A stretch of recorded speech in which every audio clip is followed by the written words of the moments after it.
बिहार में जेडीयू को झटके पर झटके लग रहे हैं। पार्टी के 3 और मुस्लिम कार्यकर्ताओं ने इस्तीफा दे दिया। उन्होंने सदन में वक्फ बिल को जेडीयू के समर्थन के कारण इस्तीफा दिया। अब तक कुल 5 कार्यकर्ताओं ने इस्तीफा दे दिया है। इस साल के अंत में होने वाले बिहार चुनाव से कुछ महीने पहले जेडीयू के अंदर बेचैनी नजर आ रही है। पार्टी नेतृत्व ने वक्फ संशोधन विधेयक के लिए अपना समर्थन घोषित किया था, जिसे दोनों सदनों में पारित कर दिया गया। वक्फ संशोधन विधेयक आया, बिहार के चुनाव पर पड़ेगा साया। जेडीयू के मुस्लिम चेहरों ने विरोध जताया, नीतीश कुमार के माथे पर पसीना आया। जेडीयू अल्पसंख्यक मोर्चा के राज्य सचिव मोहम्मद शहनवाज मलिक, मोहम्मद कासिम अंसारी, तबरेज सिद्दीकी अली, नदीम अख्तर और राजू नैयर पहले ही इस्तीफा दे चुके हैं, जबकि जेडीयू महासचिव और पूर्व राज्यसभा सांसद गुलाम रसूल बलियावी भी इस्तीफा दे चुके हैं। तो वहीं जेडीयू एमएलसी गुलाम गौस ने पार्टी लाइन के खिलाफ बात कही है। जेडीयू नेताओं की चिंता बिहार चुनाव से पहले मुस्लिम वोट बैंक पर हार के डर पर आधारित है। हालांकि ये डर पहली नजर में मान्य हो सकता है, लेकिन आंकड़े एक अलग तस्वीर पेश करते हैं। जबकि 2014 के लोकसभा चुनाव में नीतीश कुमार ने मोदी के नेतृत्व वाले एनडीए से अलग रहते हुए मुस्लिम वोटों का एक बड़ा हिस्सा हासिल किया था, जिससे आरजेडी के प्राथमिक वोट बैंक में सेंध लगी थी। लेकिन 2015 के बाद की स्थितियों का अध्ययन एक अलग तस्वीर पेश करता है।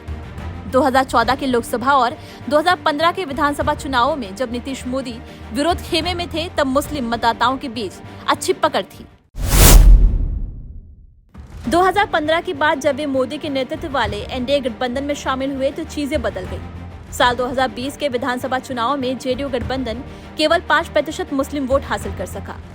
साल 2015 में आरजेडी गठबंधन के कारण जेडीयू को मिले वोटों की तुलना में ये भारी गिरावट थी और 2019 के लोकसभा चुनाव में आरजेडी के 80% के मुकाबले जेडीयू गठबंधन को केवल 6% मुसलमानों ने वोट दिया था।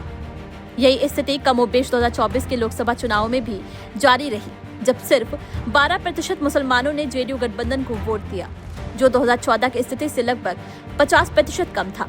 वहीं 2011 की जनगणना के अनुसार बिहार की मुस्लिम आबादी 1.75 करोड़ दर्ज की गई, जो राज्य की कुल आबादी का 17% है। 2024 के लोकसभा डेटा के अनुसार बिहार में कुल 7.74 करोड़ पंजीकृत मतदाता हैं। अगर हम 2011 की जनगणना के अनुसार मुसलमानों के अनुपात को जोड़ दें, जो कुल आबादी का 17% है, तो बिहार में मुस्लिम मतदाताओं की अनुमानित संख्या लगभग 1.29 करोड़ होगी।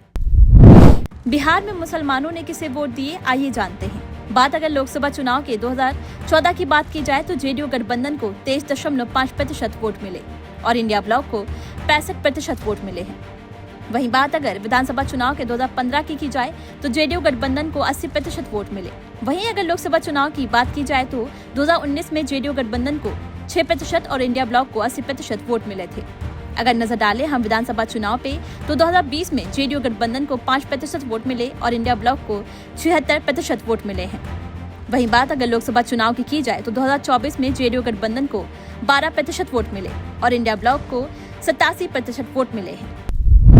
अब अगर बिहार के मुस्लिम बहुल जिलों पर नजर डालें तो हम 4 जिले लेते हैं, जहां मुस्लिम आबादी कुल आबादी का 30% से अधिक है। कुल मिलाकर ये जिले 24 विधानसभा क्षेत्रों में फैले हैं, जिनमें से जेडीयू ने 2015 के लोकसभा चुनाव में 7 जिले जीत दर्ज की थी, जब वे महागठबंधन का हिस्सा थे। जबकि 2020 में एनडीए के साथ लड़ते हुए जेडीयू ने केवल 3 जिलों में जीत हासिल की थी। इससे ये बात स्पष्ट रूप से पता चलती है कि जब जेडीयू ने पीएम मोदी के नेतृत्व वाले एनडीए के साथ हाथ मिलाया, तब उन्होंने मुसलमानों का समर्थन खो दिया है। बिहार में मुस्लिम बहुल जिले किशनगंज 67.98%, कटिहार 44.46%, पुड़िया 48.46%, अररिया 42.95%। इसके अलावा हम ये भी देखते हैं कि जेडीयू के नारे वाले मुस्लिम उम्मीदवारों का प्रदर्शन पीएम मोदी के नेतृत्व वाले एनडीए के साथ कितना अलग रहा है और एनडीए के बिना उन्होंने कैसा प्रदर्शन किया है। चुनावी आंकड़े के अनुसार साल 2015 में जेडीयू ने 7 मुस्लिम उम्मीदवारों को मैदान में उतारा था और उनमें से 5 ने चुनाव जीता था। हालांकि 2020 में 11 मुस्लिम उम्मीदवारों को मैदान में उतारने के बावजूद जेडीयू का कोई भी उम्मीदवार विजेता के रूप में उभर नहीं सका। इससे साफ पता चलता है कि 2015 के बाद बीजेपी के साथ गठबंधन करने से जेडीयू को अपने मुस्लिम वोट बैंक से हाथ धोना पड़ा था। इतना ही नहीं, साल 2020 में बड़ी संख्या में मुसलमानों को मैदान में उतारना भी नीतीश कुमार की पार्टी के लिए कारगर साबित नहीं हुआ।